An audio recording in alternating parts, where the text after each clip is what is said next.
Hello student, आज हम कक्षा 10वीं के त्रैमासिक परीक्षा के पेपर का एनालिसिस करेंगे। तो जिसको जिस क्वेश्चन पर डाउट हो तो अपना चेक कर सकते हैं और कमेंट में ज़रूर बताइएगा कि आप कितने नंबर का सही करके आए हैं। तो इसमें पहला प्रश्न है,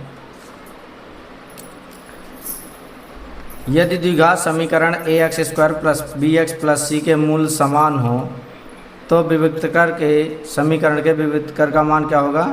तो मूल यदि समान होते तो विभक्तकर का मान कितना होता है, 0 होता है। कितना होता है, 0।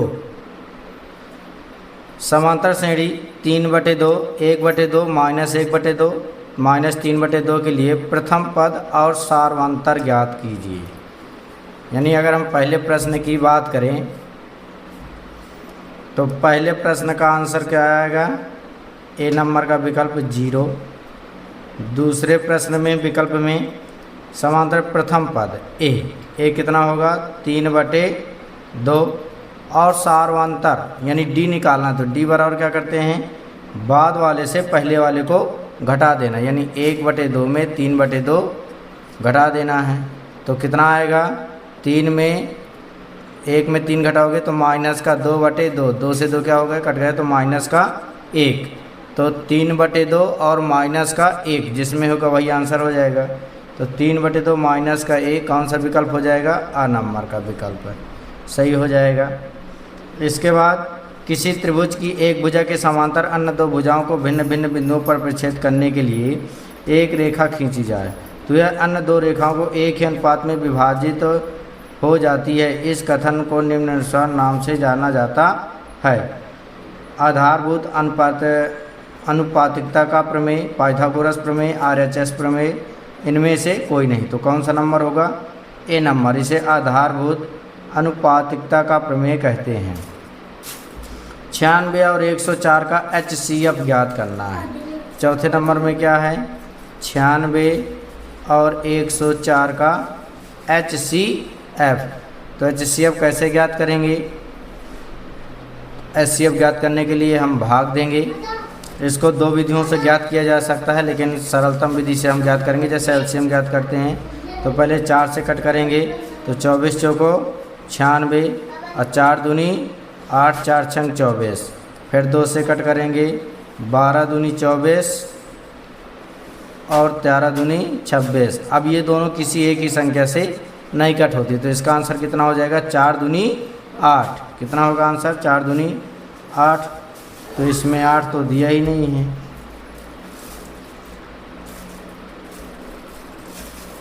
चार 404 है तो 4 दहम 40, 4 एकम 4, 1, ये आंसर आ जाएगा 4, बी नंबर। यदि द्विघात समीकरण ax² + bx + c के शून्यक अल्फा और बीटा हों तो अल्फा इंटू बीटा का मान, अल्फा इंटू बीटा बराबर क्या होता है, c/a। विकल्प नंबर ए सही होगा। निम्नलिखित में से दो चरों के रैखिक समीकरण हैं, यानी दो चरों वाला रैखिक समीकरण कौन है, जिसमें दो चर हों और रैखिक हो। यानी रैखिक समीकरण के लिए कितना होना चाहिए, घात कितनी होनी चाहिए, 1 होना चाहिए, और चर कितने होना चाहिए, 2 होना चाहिए। तो घात 1 में देखेंगे, इसमें तो 2 घात है, इसमें भी 2 घात है, इसमें भी 2 घात है, इसमें 1 घात है। तो कौन सा विकल्प हो जाएगा, द नंबर। 5x - 6y = 7 रैखिक समीकरण के। अब इसके बाद प्रश्न कह रहा है, एक समीकरण रिक्त स्थानों की पूर्ति कीजिए, यानी हमें खाली स्थान भरना है। रिक्त स्थान px = 0 जहाँ px घात 2 का बहुपद हो तो समीकरण कहलाएगा। यानी अगर घात 2 है तो क्या कहलाएगा, द्विघात बहुपद कहलाएगा। क्या कहलाएगा, द्विघात बहुपद। पहले में भरेंगे, यहाँ भर देंगे द्विघात समीकरण। समांतर श्रेणी 3/2, 1/2, -1/2, -3/2 में सार्वंतर ज्ञात कीजिए। अभी पहले प्रश्न में हल किया तो कितना आएगा, -1। सभी वृत्त कैसे होते हैं, सभी वृत्त समरूप होते हैं। कैसे होते हैं, समरूप भरेंगे। संख्याओं 8, 9 और 25 के HCF का मान कितना होगा। 8 और 9 किसी संख्या से कटते नहीं हैं, 25 भी नहीं की शेष करता, तो HCF कितना होगा हमेशा 1, यानी अभाज्य संख्या सहभाज्य संख्याओं का HCF कितना होता है 1 होता है। रेखीय बहुपद AX धन B का शून्यक, शून्य कितना होगा -B/A, कितना होगा -B/A। समीकरण 2x धन 3y बराबर 5 में x बराबर 1 लेना है, x बराबर 1 रखोगे तो ये हो जाएगा 2 धन 3y बराबर 5, 2 प्लस में है तो कम जाएगा माइनस में, तो कितना आ जाएगा 3 एक्का 3, तो y बराबर कितना आ जाएगा 1 आ जाएगा। और सत्य और असत्य बताना है। एक द्विघात समीकरण के एक से अधिक मूल हो सकते हैं, एक से अधिक मूल होते ही हैं, कितने होते हैं 2 मूल होते हैं, तो ये क्या हो गया सही हो गया। दूसरा है -2 2 -2 2 -2, एक समांतर श्रेणी है। कौन सी श्रेणी है समांतर श्रेणी, तो समांतर से चेक करेंगे तो 2 में 2 घटा 4 आएगा, फिर इसमें -4 आएगा, तो ये समांतर श्रेणी नहीं है, ये क्या हो जाएगा गलत। 2 त्रिभुजों में संगत कोण बराबर हों तो उनकी संगत भुजाएं एक ही अनुपात में समानुपाती होती, इसलिए त्रिभुज समरूप होते हैं, सही है। एक प्राकृतिक संख्या अभाज्य गुणनखंड उसके गुणनखंडों के क्रम को छोड़ते हुए अद्वितीय होता है। एक प्राकृतिक संख्या का अभाज्य गुणनखंड उसके गुणनखंडों के क्रम को छोड़ते हुए एक अद्वितीय होता है, अद्वितीय होता है, लेकिन ज़रूरी नहीं कि क्रम को छोड़े, इसमें दिया है क्रम को छोड़ते हुए, हाँ सही है। एक वास्तविक संख्या के बहुपद px का शून्यक है यदि p के = 0, ये भी क्या है सत्य, यदि k रखने पर बहुपद का मान 0 आ रहा तो वो शून्यक है, नहीं तो शून्यक है नहीं है। ये 9वीं का प्रश्न है। 2 चरों में एक रैखिक समीकरण के अनेक हल होते हैं, 2 चरों में एक रैखिक समीकरण के अनेक हल होते हैं, ये क्या है सत्य है, क्योंकि हम कोई भी मान रख सकते हैं। जैसे उदाहरण के लिए अगर आप x धन y बराबर 1 ले लो तो इसमें x का मान 0 रखोगे तो y का मान 1 आ जाएगा, 1 रखोगे तो इसमें 0 आ जाएगा, 2 रखोगे तो -1 आ जाएगा, 3 रखोगे तो -2 आ जाएगा, यानी ये क्या है सत्य है। अब सही जोड़ियाँ, सही जोड़ियों में पहला प्रश्न है द्विघात बहुपद ax² धन bx धन c के शून्यकों का योग, यानी शून्यकों का योग फार्मूला क्या होता है -b/a, तो -b/a किसमें है गा में है, तो ये पहला हो जाएगा, यानी इसको पहले से मिला देंगे। a1/a2 does not equal b1/b2 but equal to b1/b2 does not equal c1/c2, क्या है तो कैसे होंगे जिनके समान आकारों, परंतु समझ ये नहीं होगा, कोई हल नहीं है, यही हो जाएगा दूसरा सामने सामने। फिर समरूप आकृतियाँ जिनके आकार समान हो और आकृतियाँ समरूप होती हैं, आकार समान माप क्या हो समान। 306 और 657 का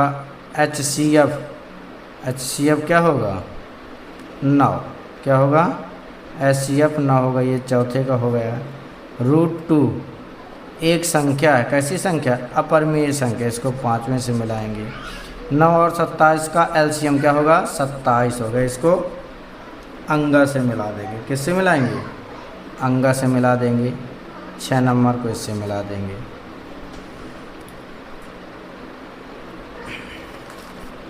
इसके बाद अगला प्रश्न है एक शब्द या वाक्य में उत्तर लिखना है, तो एक शब्द या वाक्य में उत्तर लिखेंगे।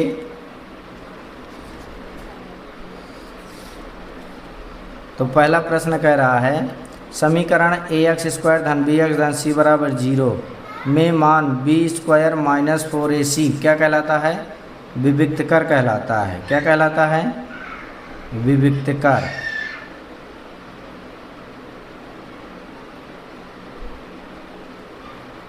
इसको D कहते हैं, कैपिटल D।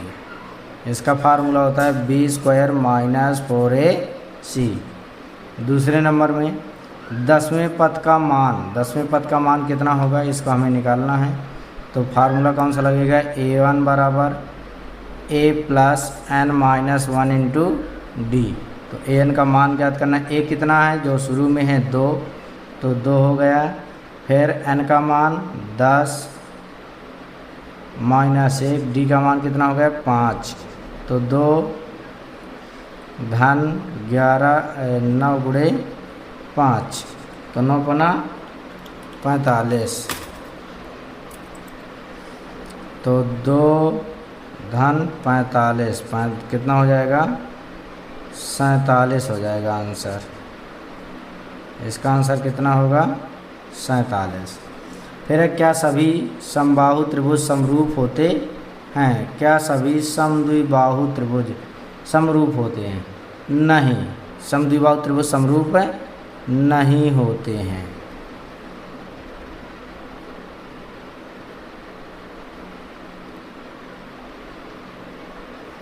इसके बाद 94 और 40 का HCF। 40 का क्या है 94 और 40 का HCF निकालना है। तो HCF आप दो विधियों से निकाल सकते, गुणनखंड से भी, भाग से भी। अब इसमें देखो 2 से कट करेंगे तो 47 दूनी 94 और 20 दूनी 40।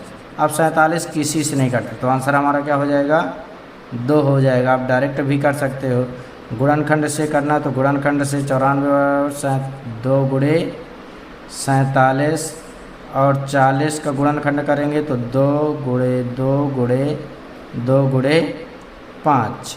तो दोनों में कॉमन क्या है 2 है, तो HCF बराबर कितना हो जाएगा 2 आंसर हो जाएगा। फिर रैखिक बहुपद की घात कितनी होती है? तो रैखिक बहुपद की घात हमेशा कितनी होती है 1 होती है। रैखिक बहुपद की घात कितनी होती है 1। जो भी रैखिक बहुपद होगा उसकी घात 1 होगी। फिर 6वां प्रश्न, 2 चरों में रैखिक समीकरण का मानक रूप लिखिए। रैखिक समीकरण का मानक रूप क्या होता है AX plus BY plus C बराबर 0। अगर बहुपद पूछता है तो AX धन BY धन C भर रख दे, बराबर में 0 नहीं रखते। समीकरण पूछ रहा है इसलिए बराबर में 0 रख दिया। ये हमारे क्या हो गए विकल्पीय प्रश्न हो गए। कमेंट में ज़रूर बताइए कि आपके कितने विकल्प सही हैं। इसके बाद 6वें प्रश्न से हल करेंगे। 6वां प्रश्न कह रहा है 4u² प्लस 8u के शून्य ज्ञात कीजिए। 6वां प्रश्न क्या कह रहा है 4u²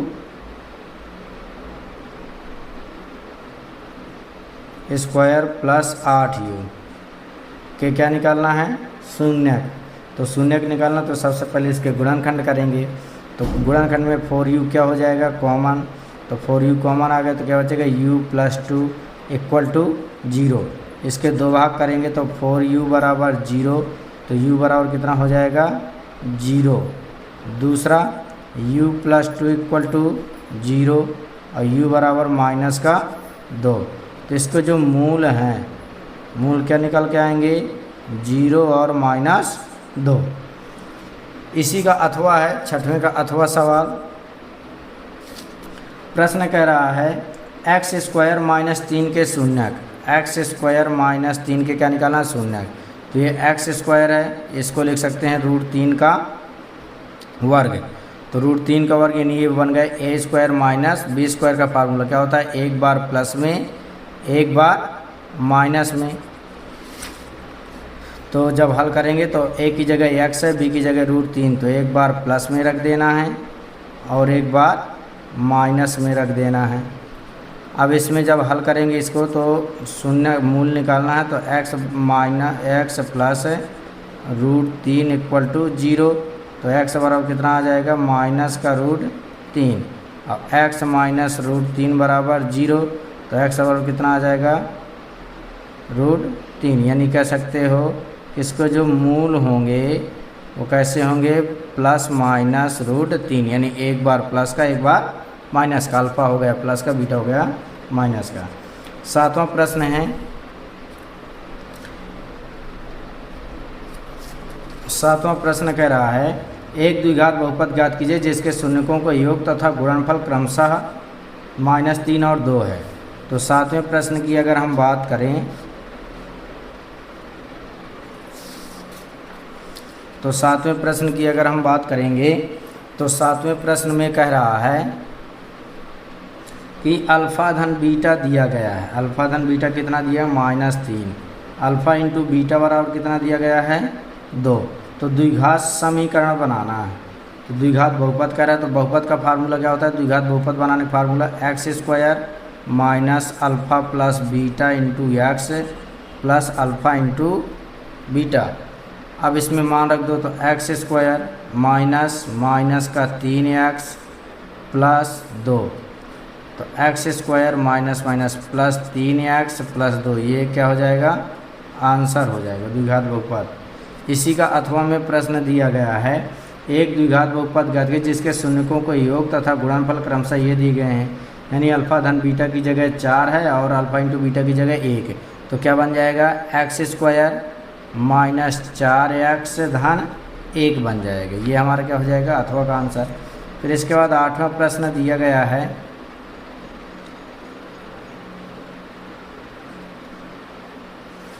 8वां प्रश्न है अंकगणित की आधारभूत प्रमेय क्या होती है? तो अंकगणित की जो आधारभूत प्रमेय होती है वो क्या होती है कि मान लो आपको कक्षा 4, 5, 6 में 7 में पढ़ाया जाता है भाज्य का।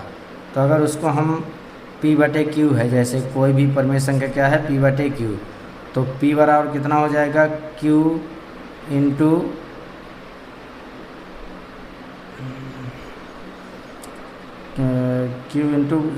भागफल धन शेषफल। तो क्वोटिएंट हो गया डिवाइडेंड Q इंटू D, यानी इसको कह सकते हो भाज्य बराबर भाजक गुणे भागफल धन शेषफल। इसके बाद उसी का अथवा वाला प्रश्न है, 5005 के अभाज्य गुणनखंड लिखना है। किसके? 5005 के जब हम अभाज्य गुणनखंड करेंगे तो 5005 किससे कट होगा? 5 से। तो 1 0 0 1। अब ये किससे कट होगा? ये किसी से नहीं कट होगा, तो ये क्या हो जाएगा? आंसर 7 से कट हो जाएगा। तो 7 एक कम 7, 3 बचेगा, 7 चौको 28, 2 7 या 21। अब 143 ये किसी से नहीं कटता, ये अभाज्य संख्या है, इसलिए इसका आंसर कितना हो जाएगा? 5005 बराबर इसका अभाज्य गुणनखंड 5 गुणे 7 गुणे 143। ये क्या हो गया? आंसर हो गया।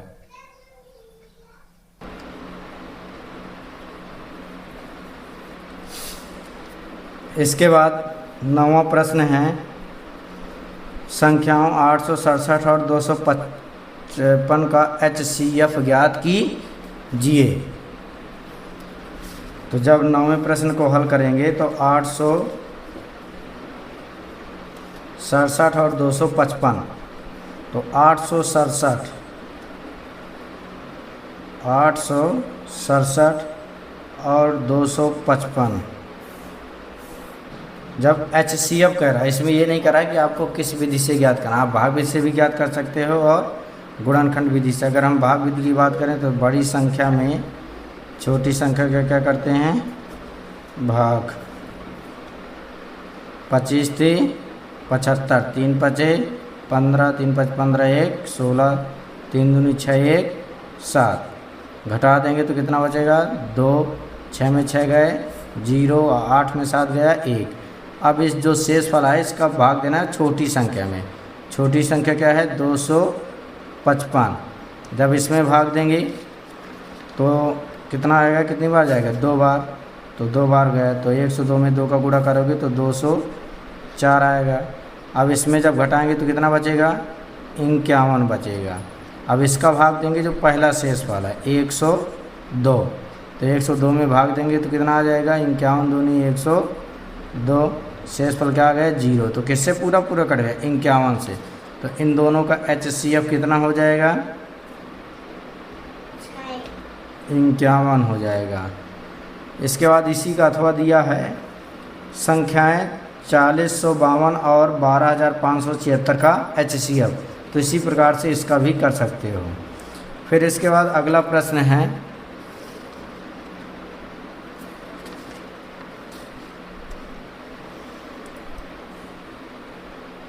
दसवां प्रश्न है A1/A2 B1/B2 और C1/C2 की तुलना कर ज्ञात कीजिए कि समीकरण युग्म 6x - 3y। तो इसका 10वां है, 10वें में दिया है 6x - 3y धन 10 बराबर 0, और दूसरा समीकरण दिया है 2x - 9 बराबर 0। इसमें हमें चेक करना है कि ये कैसे हैं। तुलना कर प्रच्छेद करते हैं, निरूपित कीजिए कि एक प्रच्छेद करते हैं समांतर अथवा समपाती। तो इसके लिए पहले हम इनकी तुलना करेंगे मानक रूपों से। तो A1 निकालेंगे, A1 बराबर 6, B1 बराबर -3, C1 बराबर 10। इसमें निकालेंगे तो A2 बराबर 2, B2 बराबर 0, C2 बराबर -9। तो A1/A2, तो A1/A2 निकालेंगे तो 6/2, 2 तिया 6, कितना आएगा 3 आ जाएगा। कितना आएगा 3। B1/B2 कितना आएगा -3/0। और किसी भी संख्या में अगर हम 0 का भाग देंगे तो कितना आता है इन्फिनेटिव या परिभाषित नहीं कर सकते, तो ये बराबर नहीं है। तो यहाँ लिख देंगे चूँकि A1/A2 does not equal B1/B2, इसलिए रेखाएं कैसी होंगी, प्रतिच्छेदी होंगी। कैसी होंगी, प्रतिच्छेदी होंगी। ये हमारा क्या है आंसर है। इसी तरह इसका अथवा है तो सेम यही प्रोसेस करके उसको भी हल कर लेना है। तो इसमें कह रहा है संगत है या असंगत है। अगर समांतर आए तो असंगत लिखना है, शेष दो में क्या लिखना है संगत लिखना है। 11वां प्रश्न, कक्षा 10 के विद्यार्थियों ने गणित की पहली प्रतियोगिता में भाग लिया। लड़कियों की संख्या लड़कों की संख्या से 4 अधिक है। इस स्थिति के लिए रैखिक समीकरण युग्म बनाइए। तो रैखिक समीकरण युग्म बनाना है तो मान लो, माना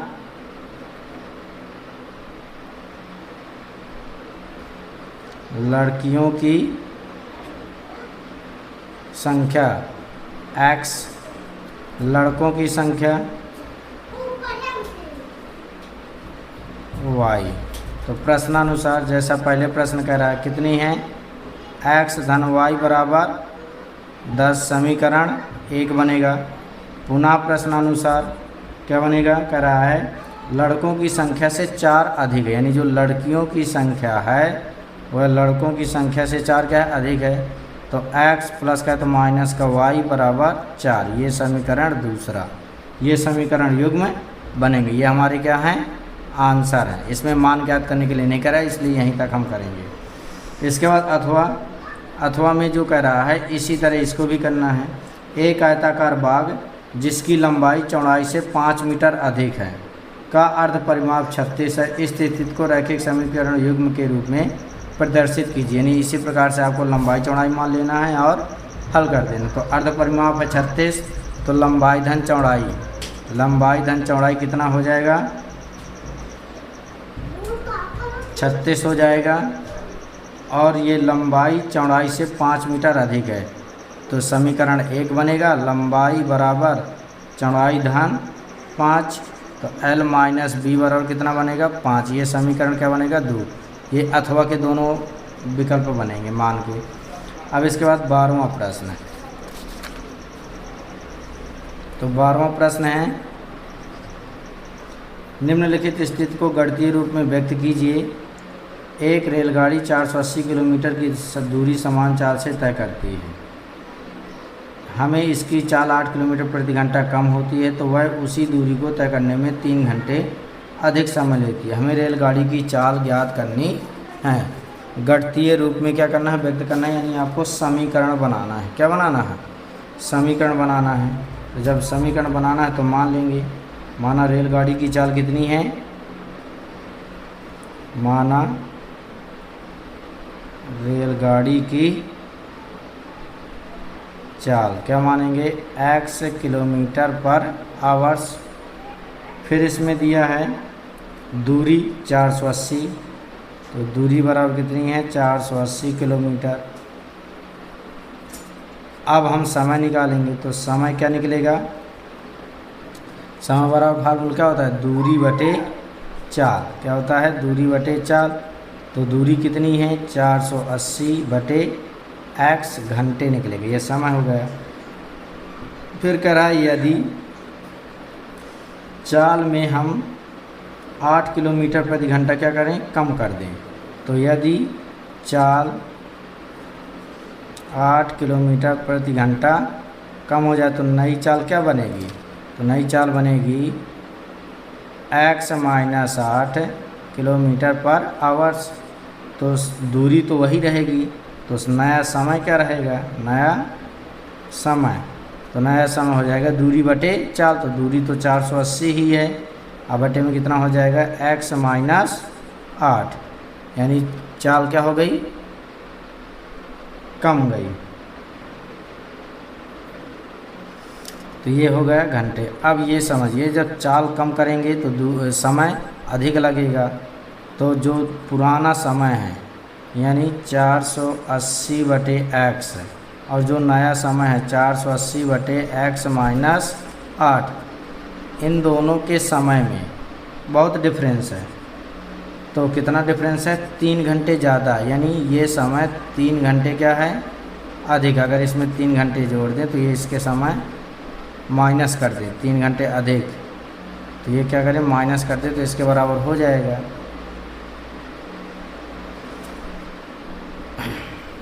ये प्लस में है तो कहीं में आएगा माइनस में, तो 480 बटे x माइनस 480 बटे x माइनस 8 बराबर -3, क्योंकि ये ज़्यादा है और ये कम है तो इसलिए माइनस में आया।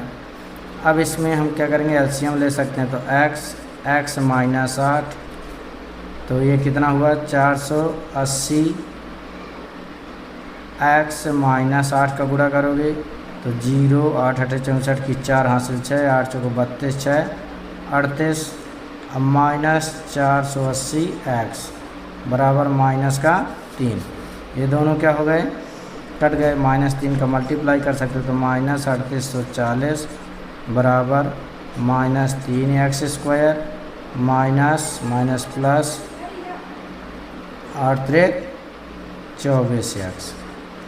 अब ये माइनस का तो कहीं में आएगा, प्लस का तो 3x², ये प्लस का है तो कहीं में हो गया माइनस का, ये माइनस का है तो माइनस का ही रहेगा 3840। ये क्या हो गया द्विघात समीकरण, जो हमें आंसर ज्ञात करना है। इसके बाद 12 के बाद इसका अथवा दिया है, गणितीय रूप में इसको भी व्यक्त करना है। दो क्रमागत धनात्मक पूर्णांकों का गुणनफल 306 है, क्रमागत कह रहा है। इसका अथवा जो है वो क्रमागत कह रहा है, तो पहली संख्या क्या होगी x, तो दूसरी कितनी होगी x प्लस 1। फिर कह रहा है दोनों का गुणनफल, तो दोनों का गुणनफल लिख देंगे प्रश्नानुसार। तो दोनों का गुणनफल यानी x प्लस 1 बराबर दिया है 306, तो x² प्लस x बराबर 306, तो x² प्लस x माइनस 306 बराबर 0। ये क्या हो जाएगा हमारा आंसर। तो अगर ये आपको बड़ा लगे तो अथवा भी आप कर सकते हो, कोई दिक्कत नहीं है। फिर इसके बाद 13वां प्रश्न है।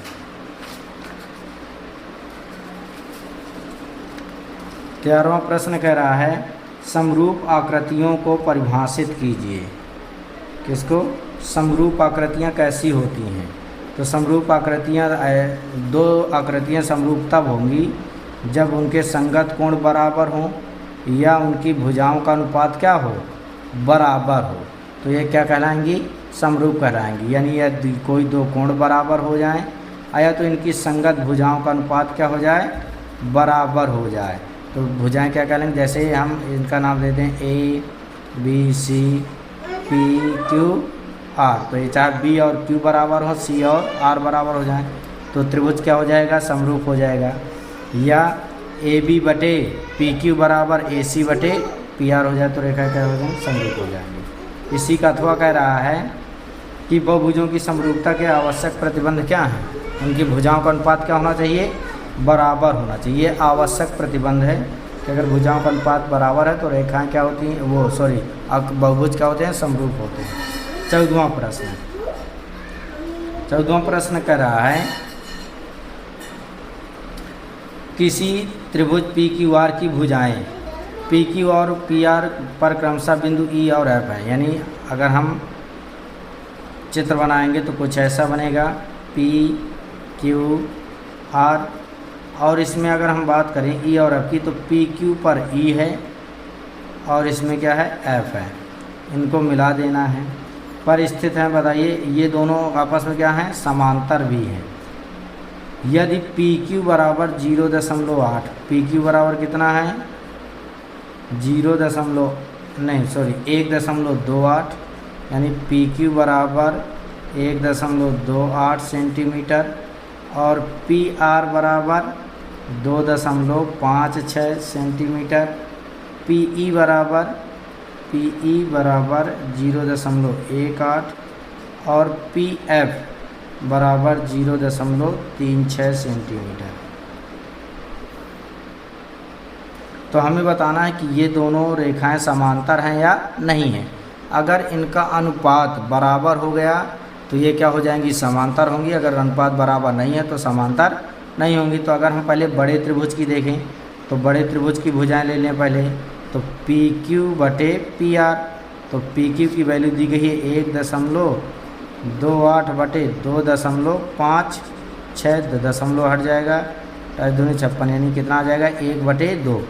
अब हम छोटे त्रिभुज की भुजाएं यानी पी ई बटे पी एफ निकाल लें, तो पी ई का मान है 0.18 बटे 0.36, इनका अनुपात 1/2। अब देखो ये दोनों अनुपात क्या है, बराबर, तो लिख देंगे चूँकि पी क्यू बटे पी आर बराबर पी ई बटे पी एफ, ये क्या लिखा है, पी एफ लिखा है। तो इनका अनुपात क्या है, बराबर है। जब अनुपात बराबर हैं तो रेखाएं भी क्या हो गई, समांतर हो गई। तो क्यू आर समांतर ई एफ लिख है, ई एफ। इसके बाद 14 का अथवा है समरूप आकृतियों के दो भिन्न भिन्न उदाहरण दीजिए। तो उदाहरण में दो भिन्न उदाहरण कोई भी लिख सकते हो इसी के अथवा में। जैसे हम कहते हैं समबाहु त्रिभुज, क्या होते हैं, समबाहु त्रिभुज। सभी समबाहु त्रिभुज क्या होते हैं, समरूप होते हैं, चाहे छोटा हो चाहे बड़ा हो। इसके बाद कह रहा है कोई भी, तो वृत्त कह सकते हैं, क्या कह सकते हैं, वृत्त।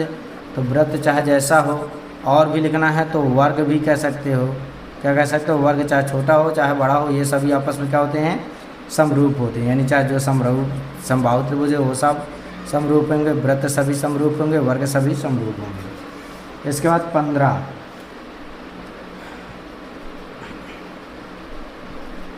15वां सवाल है, जांच कीजिए कि समीकरण x + 2 बराबर 2x कोष्ठक में x² - 1 द्विघात समीकरण है या नहीं है। तो हम बताएं ये द्विघात समीकरण नहीं होगा, क्योंकि द्विघात समीकरण में हमें घात 2 चाहिए और इसमें घात कितनी रहेगी, 3। आपको क्या करना है कि a + b का होल क्यूब करोगे और इसमें अंदर क्या करोगे, गुणा। जब इसका अंदर वो करेंगे तो a + b का क्या लगेगा, फार्मूला। तो a + b का होल क्यूब क्या होता है, a³ + b³ + 3ab + 3ab²। फार्मूले को लगा के हटा दोगे तो क्या बनेगा, x की घाते 3 धन 8 धन 3 दूनी 6x² प्लस 2 दूनी 4 × 12x। अब इसमें अंदर गुणा करोगे तो 2x की घाते 3 माइनस 2x। अब देखो ये प्लस का तो कहना है माइनस का, ये प्लस का तो उधर जाएगा माइनस में, तो ये इधर 2 है इधर 1 है, तो घात 1 3 तो रहेगी ही रहेगी, इसलिए ये द्विघात समीकरण नहीं, आपको पूरा हल करके लिखना है। इसके बाद इसी का अगर हम अथवा की बात करें तो मूलों की प्रकृति कह रहा है इसी में अथवा 15 के अथवा में क्या कह रहा है, मूलों की प्रकृति। तो मूलों के समीकरण दिया है 2x² - 3x धन 5 बराबर 0। तो मूलों की प्रकृति ज्ञात करना है, तो कैसे ज्ञात करेंगे, इधर हल कर रहे हैं। तो 15 का अथवा, तो समीकरण है 2x² माइनस 3x धन 5 बराबर 0। तो पहले हम तुलना करेंगे, तो ax² धन bx धन c बराबर 0 तुलना करने, तो a बराबर आएगा 2, b बराबर आएगा -3, c बराबर आएगा 5। अब हम d का मान निकालेंगे, d यानी विविक्त कर, b² माइनस 4ac, तो b का मान है -3 का वर्ग -4, a का मान 2, c का मान 5, तो 3 का वर्ग 9 माइनस 4 दूनी 8 5 40, तो माइनस का 31 आया। अब माइनस का है यानी 0 से क्या है, छोटा, तो मूल कैसे होंगे, काल्पनिक और भिन्न भिन्न होंगे। तो यहाँ लिख देंगे चूँकि d इज लेस दैन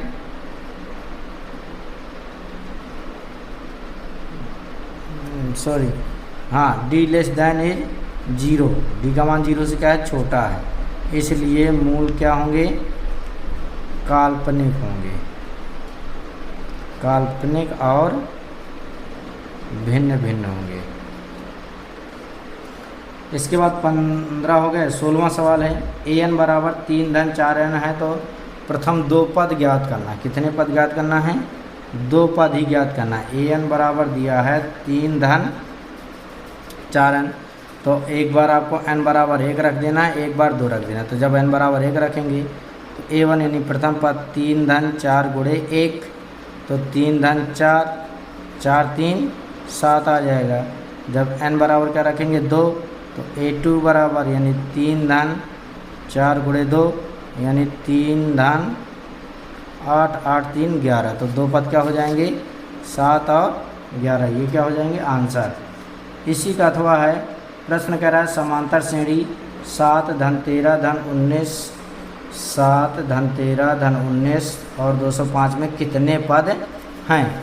तो कितने पद हैं, तो इसमें आपको सेम यही an का फार्मूला लगाना है। श्रेणी है जैसे 7 13 19 10 205, तो a बराबर कितना है 7, d बराबर कितना है 13 में 7 घटाया 6, an बराबर कितना है 205। तो n का मान क्या करना है, ज्ञात करना है आपको। तो n का मान आप ज्ञात कर लेंगे, n का मान क्या करना है, ज्ञात करना है। जब n का मान ज्ञात करेंगे तो an का फार्मूला लगा देना, an बराबर a plus n minus 1 into d. तो an बराबर 205, a का मान 7, n का मान ज्ञात करना है -1, d का मान 6। तो 7 घटाएंगे, 205 माइनस 7 बराबर n माइनस 1 इंटू डी। 205 में 7 घटाएंगे तो कितना आ जाएगा, 198 में 6 का क्या करेंगे, भाग कर देंगे।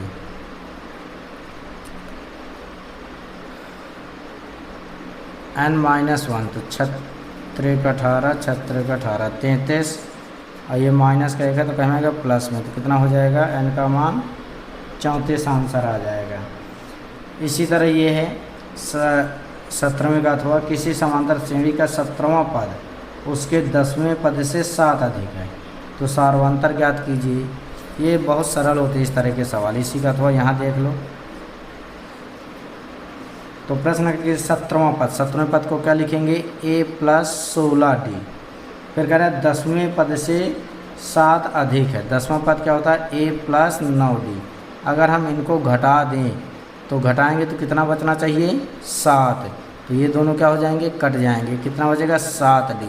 तो d बराबर कितना हो जाएगा, 1।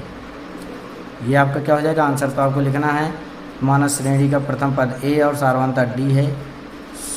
17वां पद a धन 16d बराबर और a धन 16d। 10वां पद बराबर a धन 9d। प्रश्नानुसार दोनों को घटा के बराबर में क्या कर देना है, 7। इसके बाद 18वां प्रश्न है।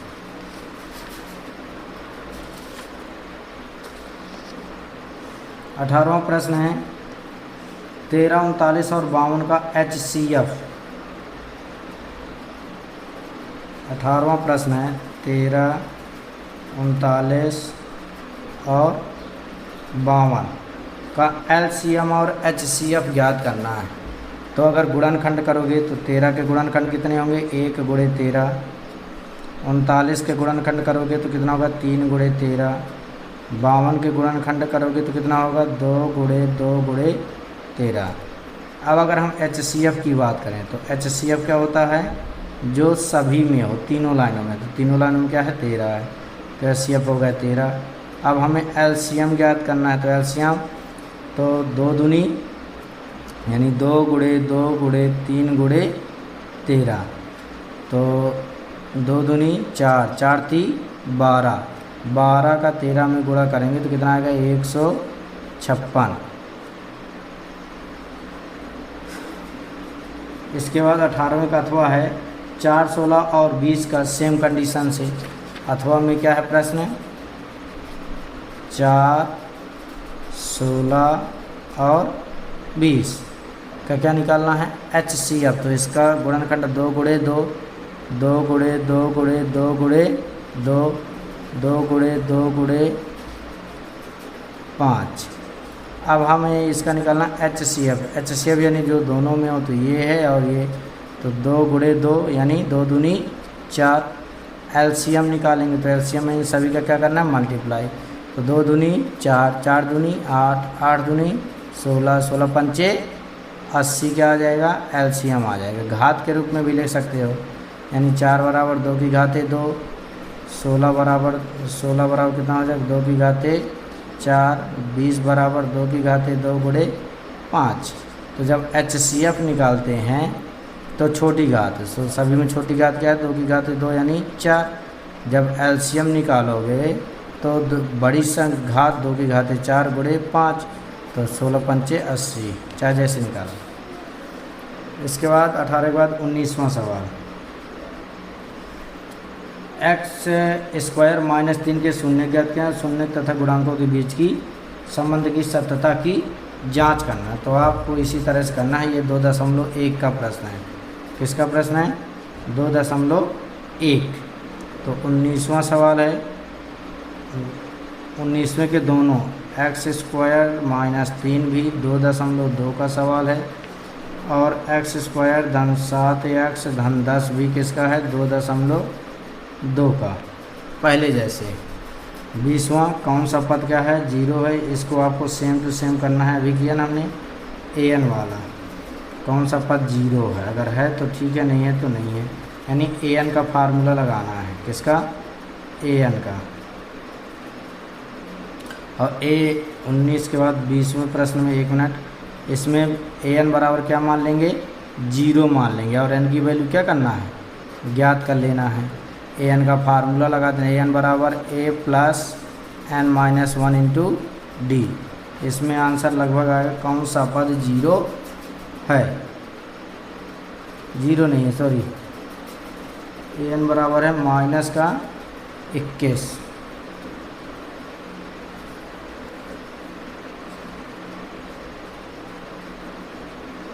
an बराबर क्या है -21। बच्चे ने बोल दिया तो 0 बना के उसको समझ नहीं है, तो an बराबर -21 से हल कर देना है। इसका आंसर आएगा -21 इसे 22, 82, 82 में 20 जोड़ोगे 102, 102 में 6, 17 छक्का 102, 17 1 18 आंसर आएगा। कितना आएगा 18, नहीं सॉरी 3 है, 102 में 3, तो कितना आएगा 1 मिनट। इसका आंसर आएगा -81 -21 कितना हो गया 2, 8 2 10 में 3 का भाग दे दो, माइनस का तो माइनस कट गया, 3 × 9, 3 × 12, 34 1 35 आंसर आ जाएगा इसका। 20वें का अथवा 301 है, क्यों क्या संख्याओं की सूची। an बराबर इसमें क्या रखेंगे 301, बाकी सब पता है। अगर n का मान प्राकृतिक संख्या धनात्मक या पूर्ण संख्या धनात्मक में आई तो यह पद होगा, अन्यथा पद नहीं होगा। 21वां गुणनखंड विधि से समीकरण को हल करना है। 21वां देख लो आप, 21वां प्रश्न है गुणनखंड विधि से, यानी 2x² - 5x धन 3 बराबर 0 को हल करना है गुणनखंड विधि से।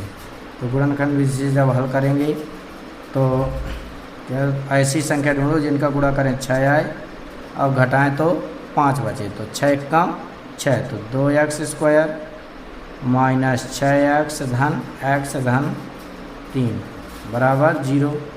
2x कॉमन है तो x धन 3 धन 1 कॉमन है, x धन 3 बराबर 0।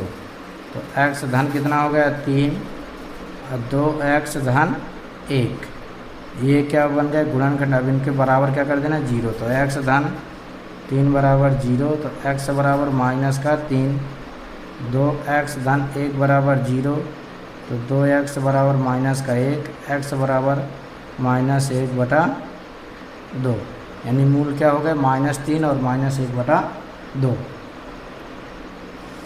21वां ऐसे दो क्रमागत विषम धनात्मक पूर्णांक ज्ञात कीजिए जिनके वर्गों का योग 290 है। इसको भी आप इसी प्रकार से करेंगे। तो इसमें समीकरण क्या बनेगा, विषम कह रहा है, विषम में कितने का अंतर होता है 2 का। तो एक अगर x मानोगे तो दूसरी क्या हो जाएगी x + 2, फिर इनके वर्गों का योग यानी प्रश्नानुसार x² + x + 2 का होल स्क्वायर बराबर 290। हल करके क्या करना है, आप मान निकाल लेना, आंसर आ जाएंगे। 22वां प्रश्न, ग्राफ द्वारा जांच कीजिए कि समीकरण योग में 2x धन y माइनस 6 और 4x माइनस 2y माइनस 4 बराबर 0 संगत है। यदि ऐसा है तो उन्हें ग्राफीय विधि द्वारा हल कीजिए। यानी हमें जांचना है, अगर है तो हमें ग्राफीय विधि से हल करना है।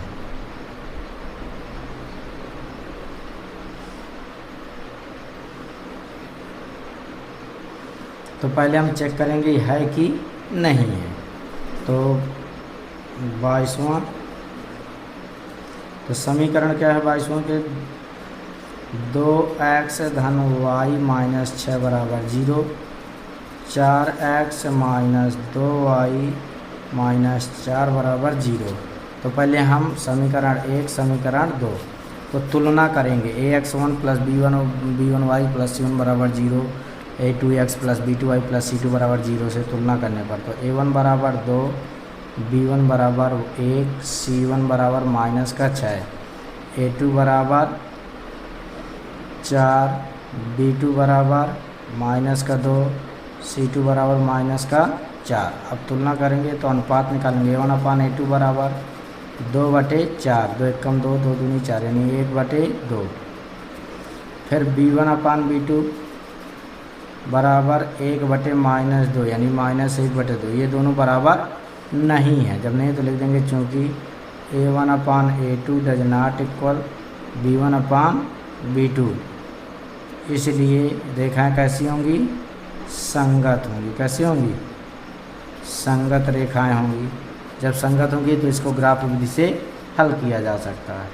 इसी तरह इसको आपको समीकरण बना के पहले आप तुलना करेंगे, अगर बराबर है तो संगत होगी। यानी अगर कह सकते हो कि यदि प्रतिच्छेदी रेखा है और समपाती है तो संगत है, असमांतर है तो संगत नहीं है।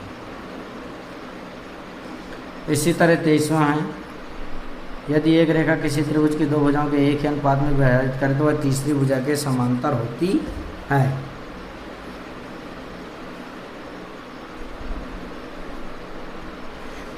ये भी आप ज्ञात कर सकते हैं। 6.2 का प्रश्न है, ये है, ये भी 6.2 का प्रश्न है। दोनों को ज्ञात कर सकते हैं। तो अथवा को हम देख लेते हैं। यदि एक रेखा किसी त्रिभुज की दो भुजाओं को एक ही अनुपात में विभाजित करे तो वह तीसरी भुजा के समांतर होती है, सिद्ध कीजिए। यानी अगर हम 23वें के अथवा की बात करें, चित्र से समझने का प्रयास करना। अगर हम मान लो ये कोई